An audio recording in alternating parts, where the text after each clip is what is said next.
lovelies, and sorry, I, my, what I want to talk about today is this just creepy. This is just creepy. This is gonna be a series I'm going to start called Creep, where I tell a bunch of stories that just want to make you rip your skin,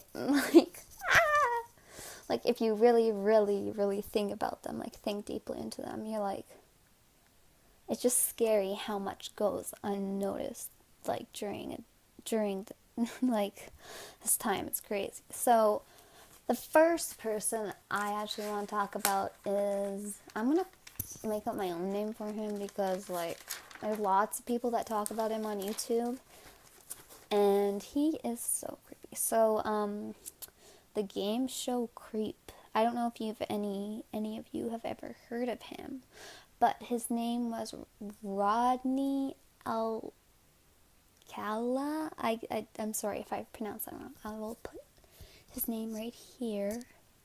Rodney Alcala, and he was a game show creep. I'm just going to say the game show creep because he isn't on death row. But why is he on death row? Okay, I'm just going to call him Rod, okay? We're going to call Rodney Alcala, if I'm pronouncing it right, Rod. The game show creep. Okay, so Rod is a serial killer who is on death row in San Quentin. Sorry, I'm very bad at pronouncing names. For murdering 5 women in 1970, but has subsequently admitted to 30 more murders.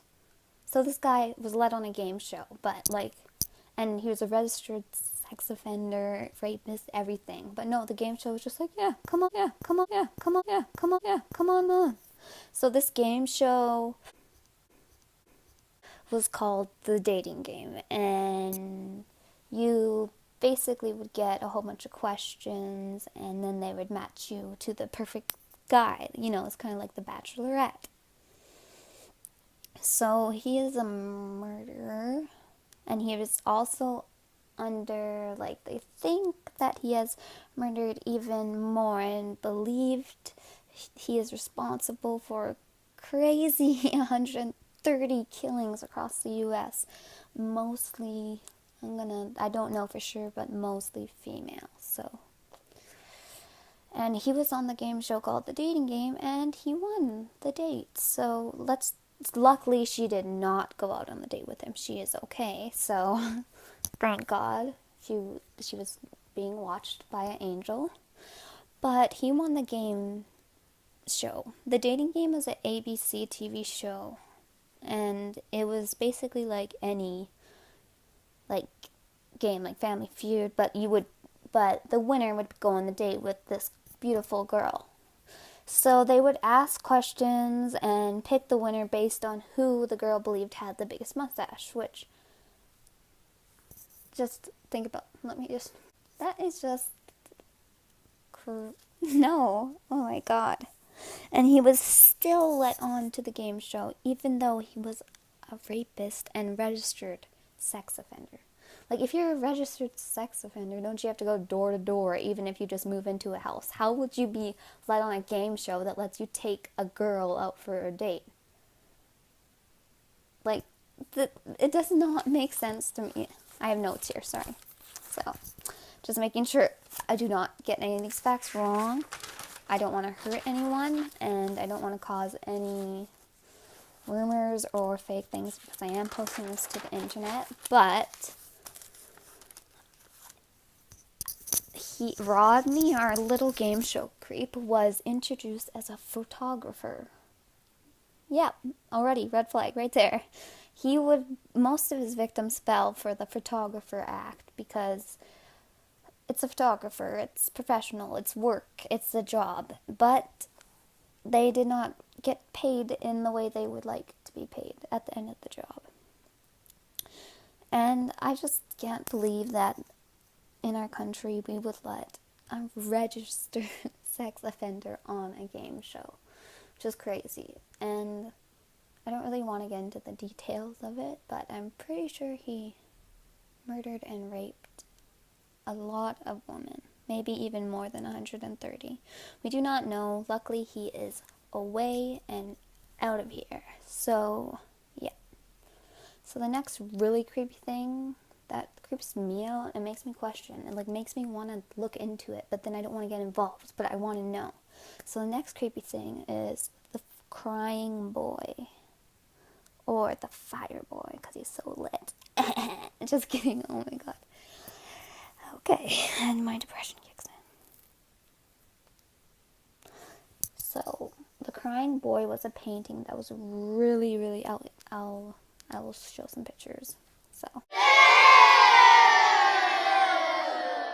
the crying boy is a painting that was really famous, and the one thing that made it really famous is that every single house that it was in burnt to the ground. Everything burnt, besides like the structure of the house, but everything burnt besides the painting. No matter where you bought the painting, it would burn everything besides the painting itself. Now, there's a little backstory to this, but none of it's for sure because we can't really know. So apparently this boy was orphaned. His parents died in a fire, and he was always really sad. And lots of orphanage and lots of people didn't want him because he was bad luck, bad science, bad everything. But this one painter, like, this is probably something I would do. So me being a dumbass bitch takes in the devil's child. Sorry. Or maybe he was just an unlucky kid. But it's kind of weird that there was thousands and thousands of these paintings made, and yet every time they were hung in a house, the house burnt down, but the painting stayed. I find that really weird. So this little boy's parents died in a fire, and he was adopted by this painter, and this painter painted the boy crying. It's really, as an artist, I'm going to say it's a really pretty piece, and I would like it, but I don't want my house to burn down, so we could just look at it on the internet. But he was adopted by the painter, and the painter sold many, many paintings of the crying boy. I don't know why it was so popular. Why would you want a crying boy in your house? And everyone who ever had the pictures, their place burnt down to the ground. Besides the picture. The picture was fine, but the place and everything around it burnt down. And one day when the painter was painting,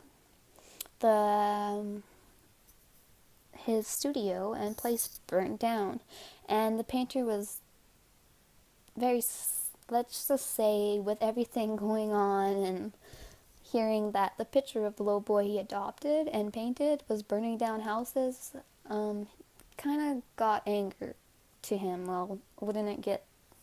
Yeah, so he blamed the little boy, and the little boy ran away, and he was never seen again.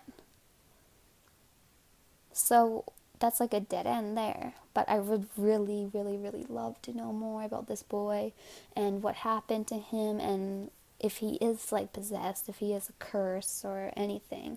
But it's just crazy. This one, he could be a poor boy that just got cursed, or he could be the devil. We do not know. But I feel like if he was the devil, he would have a lot more destruction than just burning down places with pictures in them. I mean, that's like pretty smart. Just be like, yeah, paint a picture of me, and then it becomes a world famous painting, and then everyone has it, and it goes in their house, and you burn down a whole bunch of people's houses. That's really smart, actually. Or it could be this just poor little boy looking for love, and he can't find love because everywhere he goes, he burns down the house. But I feel kind of bad for this boy. But then again, he did burn down a lot of houses and stuff. So, yeah, and the painter died of natural causes, or I think of a heart problem or something. I can't really, it's not very clear, but this is the story of the cursed boy, the crying boy, the painted boy. And I really sympathize for this boy, and then at the same time I don't, because we don't know that much on him. That's all I have to give you guys. And if you guys have any more information, you can email me. I'm going to put some video links of the video of the game show of our game show Creep in the description. So please like and subscribe if you like me talking about creepy, weird stuff that's random as shit. And I'll be back with another video probably. So please like it and subscribe. It would really help me. This kills my time and I actually kind of enjoy it. It's pretty fun. So yeah, I'll see you guys next time for a creepy talk session.